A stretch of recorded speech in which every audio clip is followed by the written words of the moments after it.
हालांकि जब दिल्ली पुलिस की टीम जस्टिस वर्मा के घर पहुंची तो जस्टिस वर्मा के सहायक ने पुलिस टीम को लौटा दिया था।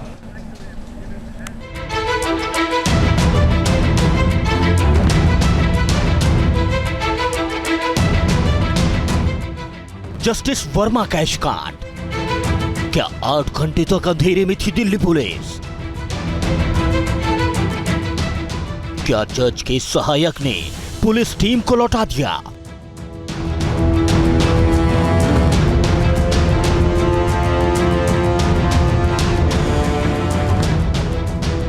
क्या चले नोटों को छिपाने की कोशिश की गई? क्या कैश मामले पर पंचनामा नहीं हुआ? दिल्ली हाई कोर्ट की जस्टिस जसवंत वर्मा के घर पर मिले चले नोटों के मामले में जैसे जैसे नए नए खुलासे हो रहे हैं वैसे वैसे ये राज और गहराता जा रहा है। सुप्रीम कोर्ट ने इस केस की जांच के लिए 3 सदस्यों की इन हाउस कमेटी बनाई है।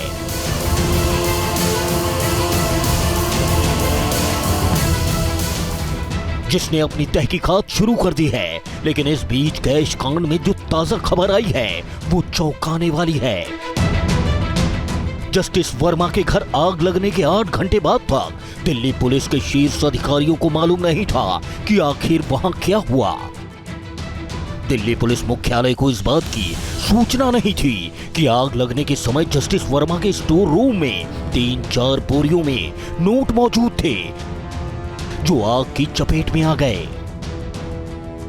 जस्टिस जसवंत वर्मा के घर 14 मार्च की रात करीब 11:30 पर आग लगी थी। उस दिन जस्टिस वर्मा और उनकी पत्नी दिल्ली में नहीं थे। आग लगने की सूचना जस्टिस वर्मा के निजी सहायक ने दी थी। फायर ब्रिगेड की टीम जल्द ही मौके पर पहुंच गई। करीब 30 मिनट के अंदर आग बुझा दी गई। इसी दौरान फायर ब्रिगेड के कर्मचारी ये देखकर हैरान रह गए कि स्टोर रूम में भारी मात्रा में कैश मौजूद था। दमकल कर्मचारियों ने आग में झुलसे 500 रुपए के नोटों के बंडल देखे, लेकिन तभी कहानी में एक नया मोड़ आ गया। अग्निकांड की खबर मिलने पर दिल्ली पुलिस की टीम भी 30 तुगलक क्रिसेट स्थित जस्टिस वर्मा के घर पहुंच गई। लेकिन सूत्रों के मुताबिक आग बुझने के बाद जस्टिस वर्मा के निजी सहायक ने पुलिस टीम से कहा कि वो अभी लौट जाएं और सुबह वापस आएं।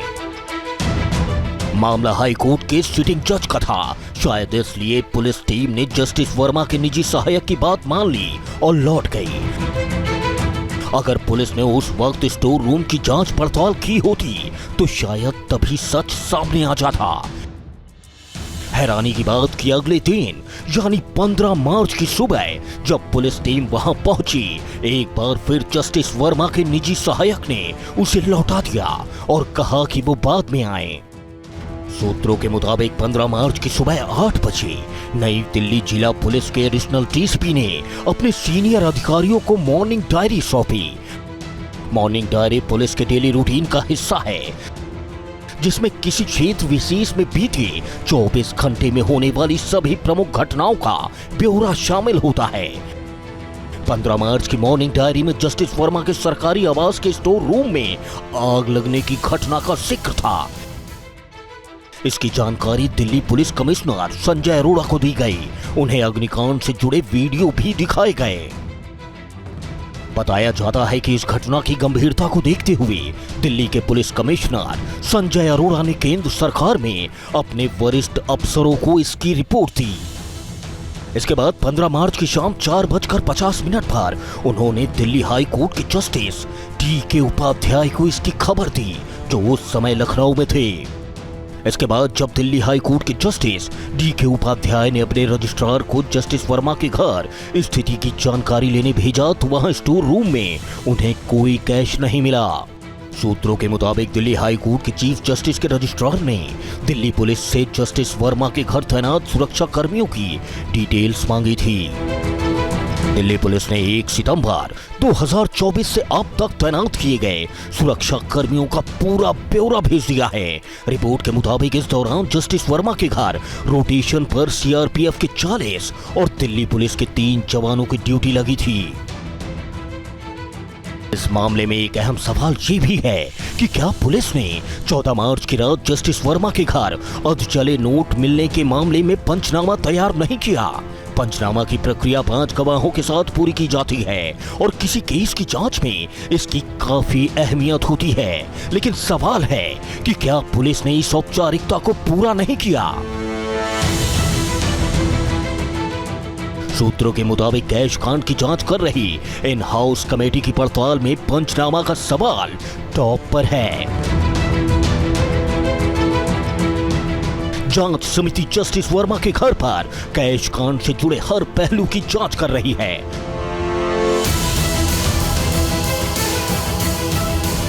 मंगलवार को समिति के सदस्य जस्टिस वर्मा के घर पहुंचे। उन्होंने उस स्टोर रूम का बारीकी से जायजा लिया जिसमें आग लगी थी और जहां नोटों से भरी बोरियां जलने की बात सामने आई है। जांच समिति ने स्टोर रूम के चप्पे चप्पे का मुआयना किया। जांच समिति के सदस्य करीब 45 मिनट तक जस्टिस वर्मा के घर पर रुके और जांच पड़ताल की। इस बीच दिल्ली पुलिस के डीसीपी देवेश महला जांच के लिए जस्टिस वर्मा के घर पहुंचे। डीसीपी महला के साथ कई सीनियर अफसर भी मौजूद थे। पुलिस टीम ने जस्टिस वर्मा के घर काफी देर तक छानबीन की। टीम ने उस स्टोर रूम की बारीकी से जांच की जहां अधजले नोट मिले थे।